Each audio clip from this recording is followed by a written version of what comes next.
മാഷെ.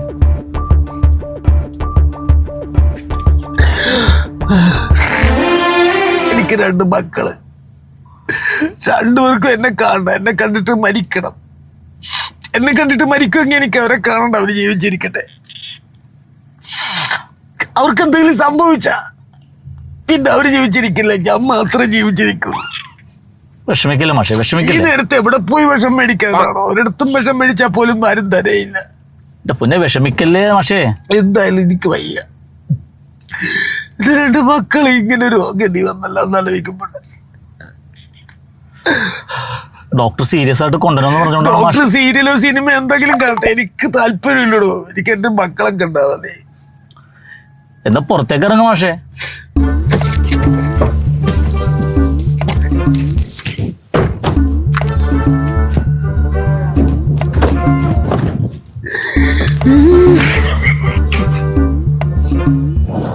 മക്കൾക്കൊന്നും സംഭവിക്കാതെ ആരാ ഡോക്ടർ?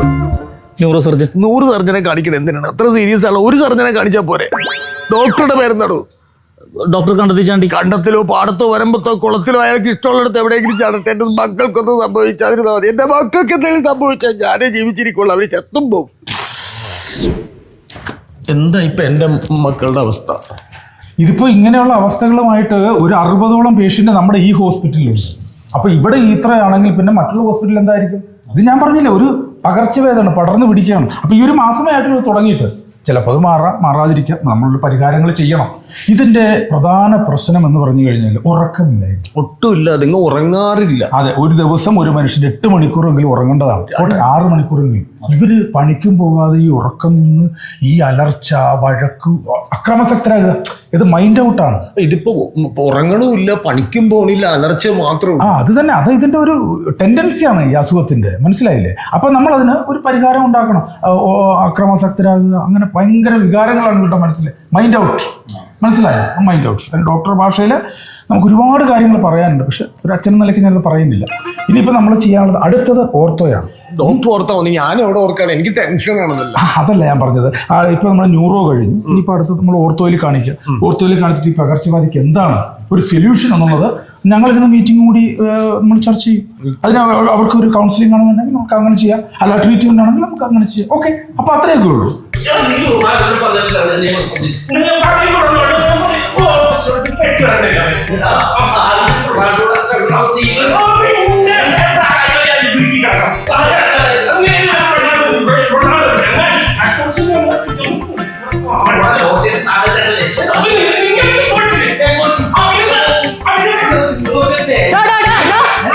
എന്താണ് കേൾപ്പിക്കണത്? ഒരു ഹോസ്പിറ്റലാന്ന് അറിയാൻ പാടില്ലേ? ഒരു റൊണാൾഡോയും നെയ്മറും വല്ല പണിക്കും പോടോ. ഫാൻസുകാരാണെന്ന് പറഞ്ഞ് നടക്കണേ ഇങ്ങനെ. എന്നാലും നിങ്ങൾ നന്നാവൂലല്ലേ? 2 കൂടി ഇവിടെ കിടന്ന് കടിപിടി കൂടി ഈ ഹോസ്പിറ്റലിൽ എന്തെങ്കിലും നാശനഷ്ടം സംഭവിച്ചാല് അതിന്റെ നഷ്ടപരിഹാരം തരാണ്ട് 2 എണ്ണത്തിന് ഇവിടുന്ന് വിടൂലട്ടാ. ഓ എന്റെ ദൈവമേ, ഇനി 2 ഇവിടെ കിടന്ന് അലമ്പുണ്ടാക്കിയ 2ന്റെ കാറ്റ് ഞാൻ കുത്തിവിടും. ഞാൻ പറഞ്ഞേക്കാം. ഡോക്ടർ വരുന്നുണ്ട്, അടങ്ങി കിടന്നോ.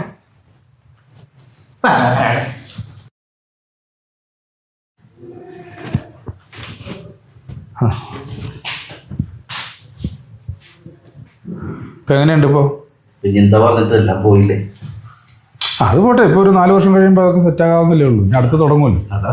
അതുവരെ തമ്മിൽ തല്ലി തലകീറാണ്ടിരിക്കുക. സാധാരണ 4 വർഷം കൂടി വീട്ടിലൊരു ബഹളം ഉണ്ടാകാറുള്ളതാണ്. ആ സമയത്തൊക്കെ ഞാൻ നാട് വിടും. അന്ന് ഞാൻ നാട് വിടാൻ വേണ്ടി വണ്ടിക്കകത്ത് ഇരുന്നപ്പോൾ വണ്ടിയും വിട്ടുപോയി. പിന്നെ 2ാമത്തെ വണ്ടിക്കകത്ത് കയറിയപ്പോൾ കാശും എടുക്കാൻ മറന്നുപോയി. പിന്നെ ഇറങ്ങിപ്പോന്നു. പിന്നെ അനുഭവിക്കാം, അല്ലാതെ വേറെ ഒന്നും വഴിയില്ല. ഇപ്പൊ നിങ്ങൾ ഈ നെയ്മർക്കും റൊണാൾഡോയ്ക്കും വേണ്ടിയിട്ട് സ്വന്തം ചേട്ടാനുജന്മാർ തമ്മിൽ തലകീറുന്നു, ഹോസ്പിറ്റലിൽ വന്ന് കിടക്കുന്നു. ഇതൊക്കെ അവരാരെങ്കിലും അറിയുന്നുണ്ടോ? നിങ്ങൾ ഇവർക്ക് വേണ്ടിയിട്ട് ഇങ്ങനെയൊക്കെ ത്യാഗം സഹിക്കുന്നുള്ളത്. ഫോർ എക്സാമ്പിൾ, നമുക്കെല്ലാവർക്കും അമിതാഭ് ബച്ചനെ അറിയാം. അമിതാഭ് ബച്ചൻ നിങ്ങളെ അറിയാമോ? ജാക്കി ചാൻ്റെ വീടും സ്ഥലവും ഒക്കെ നമുക്ക് പരിചയമാണ്, നമ്മൾ യൂട്യൂബിലൂടെ കണ്ടിട്ടുണ്ട്. ജാക്കി ചാൻ നിങ്ങളെ ആരെങ്കിലും അറിയാമോ? അപ്പം നമ്മൾ എന്തിനാണ് അങ്ങനെ കിടന്ന് നമ്മൾ വഴക്കിടുന്നത്? ഇത് നിങ്ങൾ മനസ്സിലാക്കണം. കാരണം നിങ്ങൾക്ക് ജീവിക്കാനും നിങ്ങളെ ഈ തലത്തിൽ എത്തിക്കാനും വേണ്ടി നിങ്ങളുടെ അച്ഛനും അമ്മയും ഒരുപാട് കഷ്ടപ്പെട്ടു, ശരിയല്ലേ? അപ്പം അവർക്ക് വേണ്ടിയിട്ട് നമ്മൾ കുറച്ച് കഷ്ടപ്പെടുക, അവരെ ജീവിപ്പിക്കാൻ സമ്മതിക്കുക, അതൊക്കെയാണ് നമ്മൾ ചെയ്യേണ്ടത്. കേട്ടോ ഡോക്ടറെ? പുതിയ ഡോക്ടർ ഇപ്പൊ ഞങ്ങളെ ചികിത്സിക്കുന്നുണ്ട്. ഞങ്ങൾക്കൊക്കെ ഡോക്ടറെ അറിയുകയും ചെയ്യാം.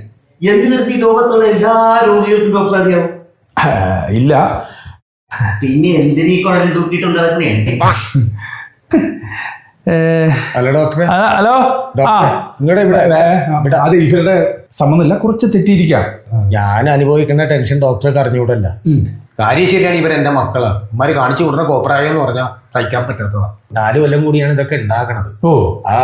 ആ സമയത്ത് ഉണ്ടാകുന്ന അനുഭവങ്ങൾ ഡോക്ടർക്ക് അറിയാല്ല. പിന്നെ ആ സമയത്താണ് ഇത് വയലൻസ്. സ്വന്തം മുനയിൽ ഇരിക്കണ അവസ്ഥയെ ഇവര് ബാധ വെക്കുക, ബെറ്റ് വെക്കുക, ഫ്ലക്സ് അടിക്കുക.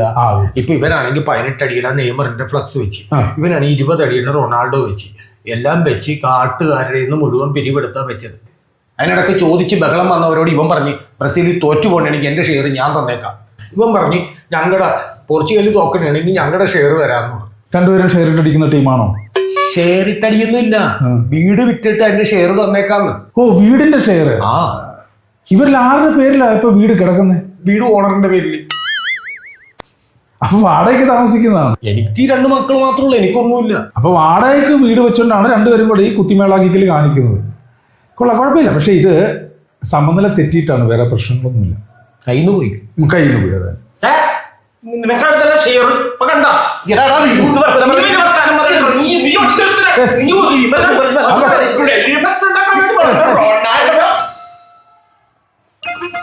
രണ്ടെണ്ണം കണ്ട നീ ഔട്ടാണ്. ഇത് ഞാൻ കാണിക്കണ ഇത് എന്താ ഇത്? ഇതിലെ ഇപ്പൊ പിടിച്ചേക്കാണുള്ളത്. പാവോണ്ട് പറഞ്ഞിട്ട് ഇത് അടങ്ങണില്ല. മഞ്ഞക്കാർഡ് കാണിച്ചു കഴിഞ്ഞാൽ ഫ്രീ ആയിട്ട് നിൽക്കണേന്ന്. ഒരു അച്ഛന്റെ അവസ്ഥ ഒന്ന് ആലോചിച്ച് നോക്കി. Please come. ഡോക്ടറുടെ അഭിപ്രായത്തിൽ എന്റെ മക്കൾ രക്ഷപ്പെടും ഡോക്ടറെ. അല്ല, നമ്മൾ ഹോസ്പിറ്റലിൽ നിന്ന് ചെയ്യാവുന്ന മാക്സിമം ട്രീറ്റ്മെന്റ് ചെയ്യണം. പിന്നെ ഇപ്പോ പലരും പല രീതിയിലാണ്. ചിലർ മന്ത്രവാദം കൊണ്ട് ഇത് ഇങ്ങനെയുള്ള ഫുട്ബോൾ മാനികളെയൊക്കെ മാറ്റിയെടുക്കുന്ന ഒരു സമ്പ്രദായം ഇപ്പൊ നിലവിൽ വന്നിട്ടുണ്ട്. ഫുട്ബോളിൽ അങ്ങനെ ഒരു സാധനം ഞാൻ കേട്ടു, മന്ത്രവാദം. അപ്പൊ അങ്ങനെ ഞാനൊരു വഴി നോക്കി. എന്നിട്ട് അപ്പൊ അവര് ഇതുങ്ങളെ ആവാഹിച്ച് കുടത്തിലടച്ചിട്ട് കടലിലെറിയണമെന്നാണ് പറഞ്ഞത്. അപ്പൊ അങ്ങനെ വെച്ച് നോക്കുമ്പോ അവര് പറഞ്ഞു കുടത്തിലടക്കണ്ട, ഫുട്ബോളിൽ അടച്ചാൽ മതി എന്ന് പറഞ്ഞു. അങ്ങനെ ഇതുങ്ങൾ 2 ദിവസം നോൻപെടുത്ത് ഇങ്ങനെ ആവാഹിച്ച് ഇങ്ങനെ ഫുട്ബോളിനകത്താക്കി. അണ്ട് കൊടുവാള് കൊണ്ട് പുള്ളി ഇതിങ്ങനെ ഒരു വെട്ടി റിട്ടേൺ ഈ കാലം വന്ന് ദിബടെ അങ്ങോട്ട് പൊളിഞ്ഞു പോയി. മന്ത്രവാദിയുടെ തന്നെ ആ പുള്ളിയെ 18-ാം മാടി കിടക്കുന്നില്ല. അതിന്റെ ചെലവ് ഞാൻ തന്നെ നോക്കണം. അപ്പൊ മൊത്തത്തിൽ പ്രശ്നങ്ങളാണ്. ഇപ്പൊ ഞാൻ പറയണത് നല്ലൊരു കൗൺസിലിംഗ് അത്യാവശ്യം. കൗൺസിലർ നമ്മുടെ 3-4 കൗൺസിലർ നമുക്ക് പരിചയമുണ്ട്. അവരെ വിളിച്ചിട്ട് അതല്ല, കൗൺസിലിംഗ് മീൻസ് ഒരു സൈക്കാട്രിസ്റ്റിനെ കാണിക്കായിരുന്നു. ഇപ്പൊ നമ്മളെ കൊണ്ട് കഴിയാവുന്ന മാക്സിമം 100 രൂപ ഓർത്തൊക്കെ ചെയ്തു. ഇനിയിപ്പോ ഒരു നല്ല കൗൺസിലിംഗ് ചിലപ്പോൾ അതുകൊണ്ട് രക്ഷപ്പെടാം, മനംമാറ്റം ഉണ്ടാകും. എനിക്ക് 2 മക്കൾ മാത്രം. അപ്പൊ ഇവിടെ വൈകുന്നേരം ഒരു സൈക്കാട്രിസ്റ്റ് വരുന്നുണ്ട്, ഡോക്ടർ. ആ ഡോക്ടർ ഒന്ന് കാണിച്ചു. ചിലപ്പോൾ എന്തെങ്കിലും മാറ്റങ്ങൾ ഉണ്ടായി അവരുടെ ജീവിതത്തിലേക്ക് തിരിച്ചു വന്നാലും വൈകുന്നേരം 5 മണിക്ക് ആ ഡോക്ടറെ ഒന്ന് കാണിച്ചു. നല്ല സൈക്കാട്രിസ്റ്റ്. ഓക്കെ.